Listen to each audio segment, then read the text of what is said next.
हाँ, तो हम लोगों ने इससे पहले बात की थी कि प्रॉफिट को एक्चुअली कैसे कैलकुलेट करते हैं और प्रॉफिट में कौन कौन सी चीजें जोड़ी जाती हैं और किस तरीके से, किस पैटर्न से जोड़ी जाती हैं ताकि हमें एक्चुअल प्रॉफिट जानने को मिल जाए।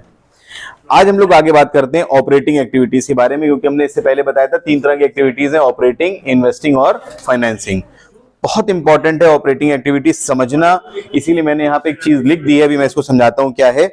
समझना हमें यह है कि ऑपरेटिंग एक्टिविटी है क्या। ऑपरेटिंग एक्टिविटी का मतलब हो गया ऑपरेटिंग, ये वर्ड बना है ऑपरेशन से। ऑपरेशन का मतलब होता है जिस चीज का हमारा बिजनेस है उसकी बात करना है हमें।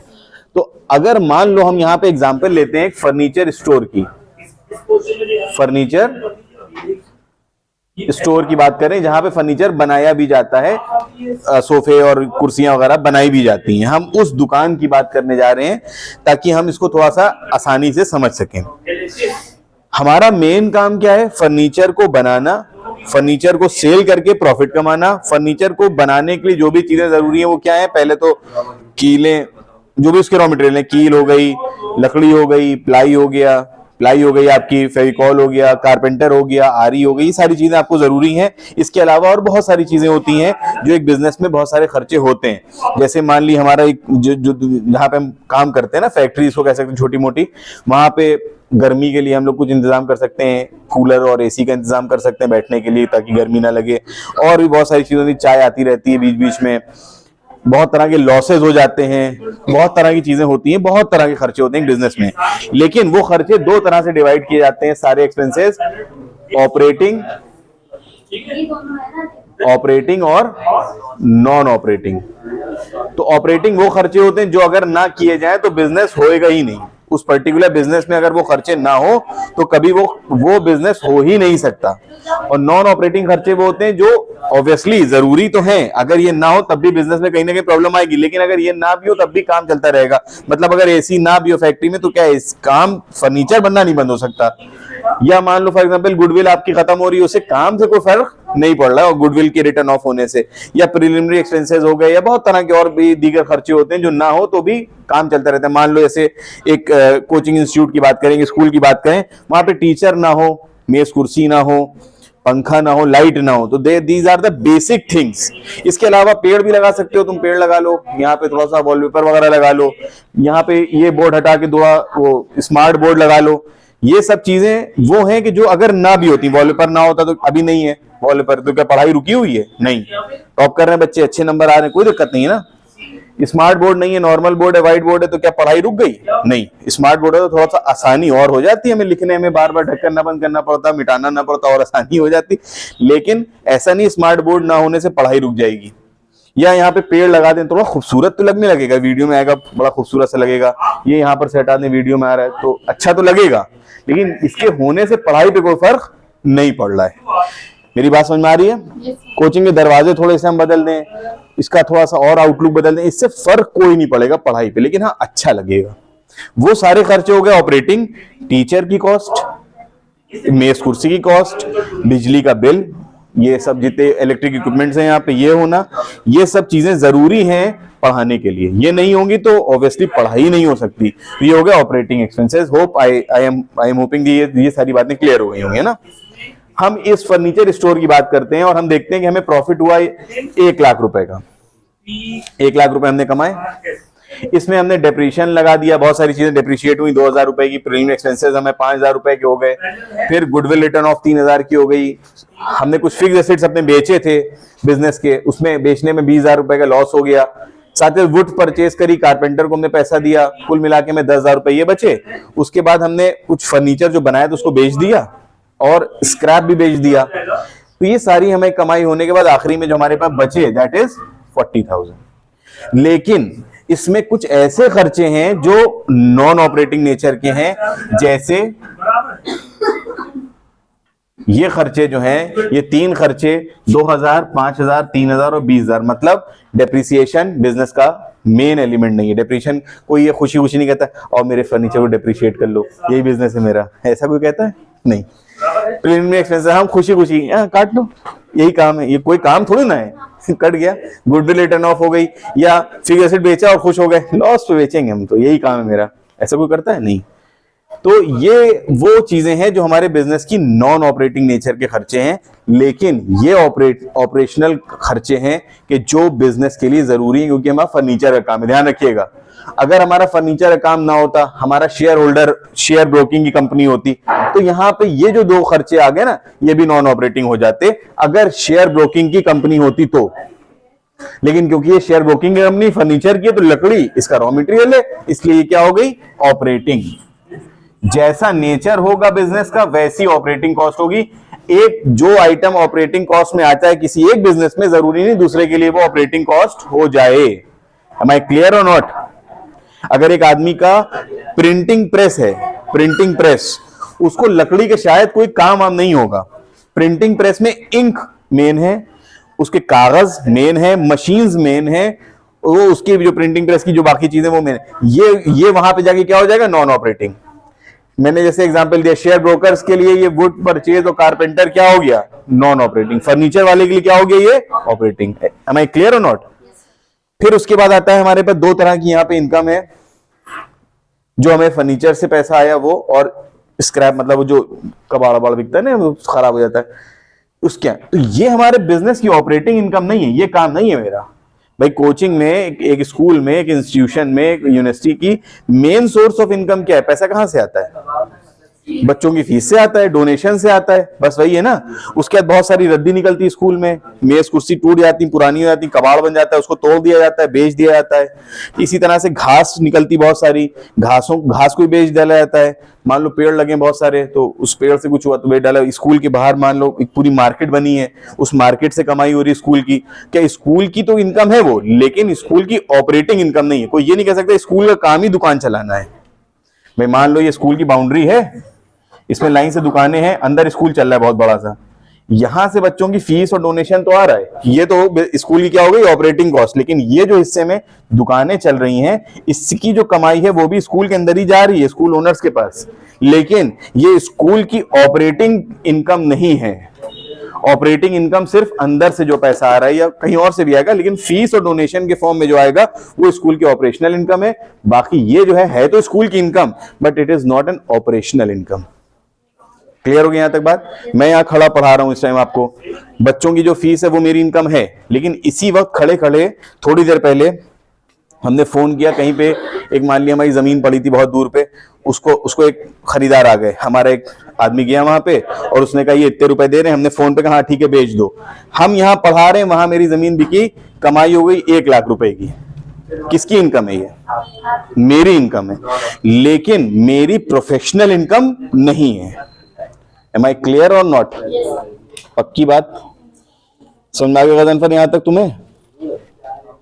तो जिस चीज का हमारा काम है वो चीज हमारी क्या हो गई? Operating income.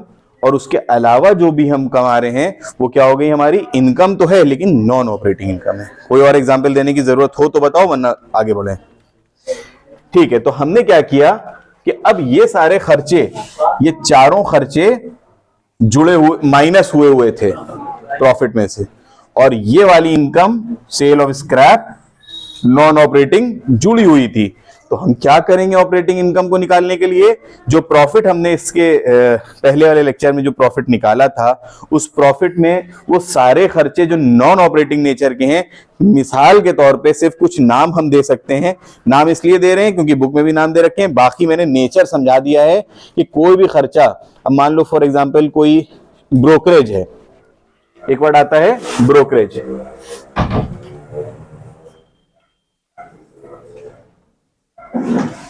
ब्रोकरेज क्या होता है? जो हम किसी शेयर ब्रोकर को उसका कमीशन एज अ सर्टेन देते हैं।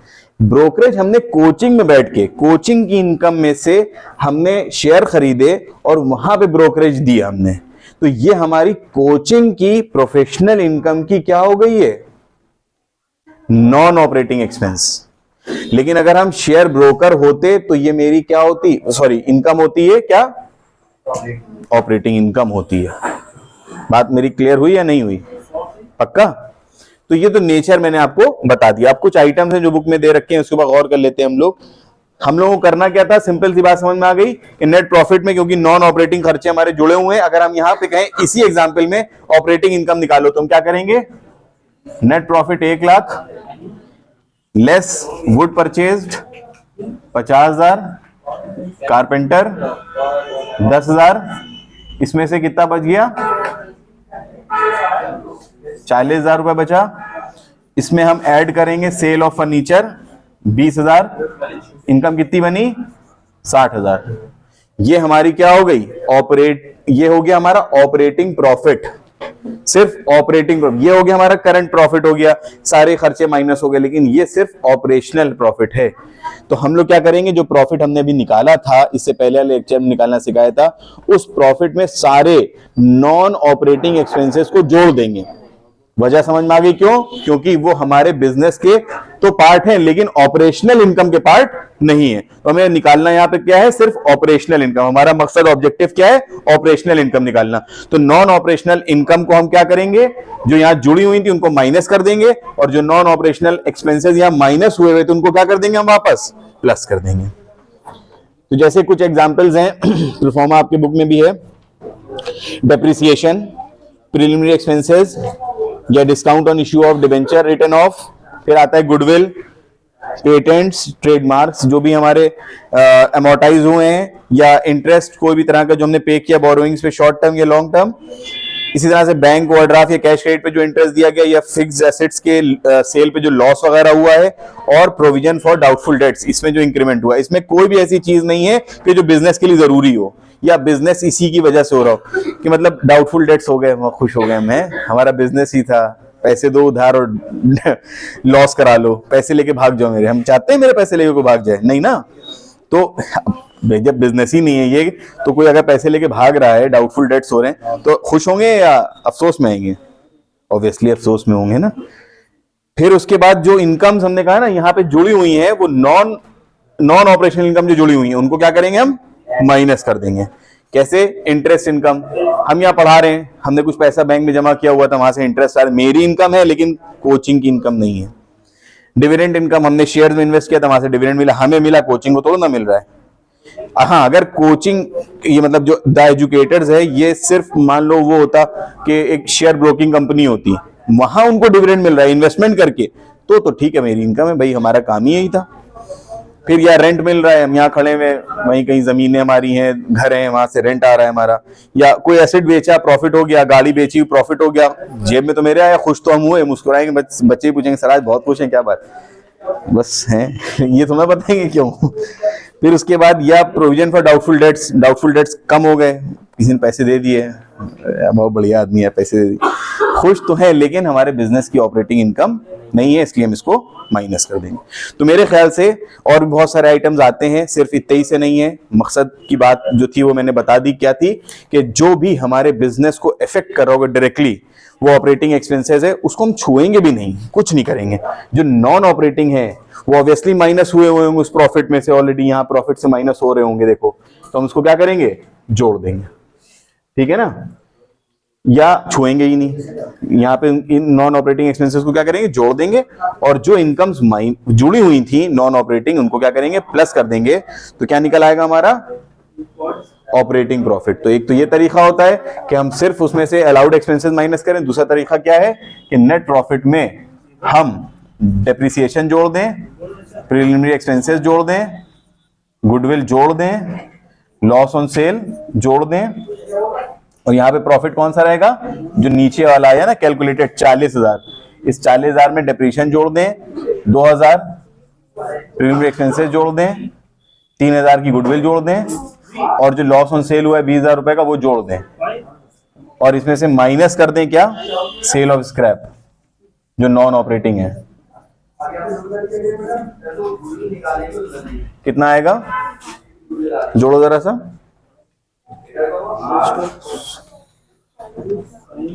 60। कितना आएगा? ऊपर देखो कितना आया था? 60। जब हमने प्रॉफिट में सिर्फ अलाउड एक्सपेंसेस मतलब ऑपरेटिंग एक्सपेंसेस माइनस किए और ऑपरेटिंग इनकम जोड़ी तब भी 60 आया, और जब हमने प्रॉफिट में से, नीचे वाले प्रॉफिट में से नॉट अलाउड एक्सपेंसेस जोड़ दिए, नॉन ऑपरेटिंग एक्सपेंसेस जोड़ दिए और नॉन ऑपरेटिंग इनकम को माइनस कर दिया जो ऑलरेडी जुड़ी हुई थी उसमें, तो क्या निकला, तब भी 60 आया। मतलब दोनों सेंस में कह सकते हैं कि हम प्रॉफिट में से सिर्फ अलाउड माइनस कर दें और अलाउड इनकम को जोड़ दें तो भी वही बात है, या आखिरी के आंसर में डिस अलाउड को हम क्या करें, जो माइनस थे वो प्लस कर दें और जो इनकम प्लस थी वो माइनस कर दें, तो भी हमारा आंसर क्या आ जाएगा, 60,000। ये है हमारे सामने ऑपरेटिंग एक्टिविटी। अब इसके एक आध क्वेश्चन हम लोग कर लेते हैं, उसके बाद ये सारा टॉपिक क्लियर हो जाएगा। ठीक है ना, थैंक यू।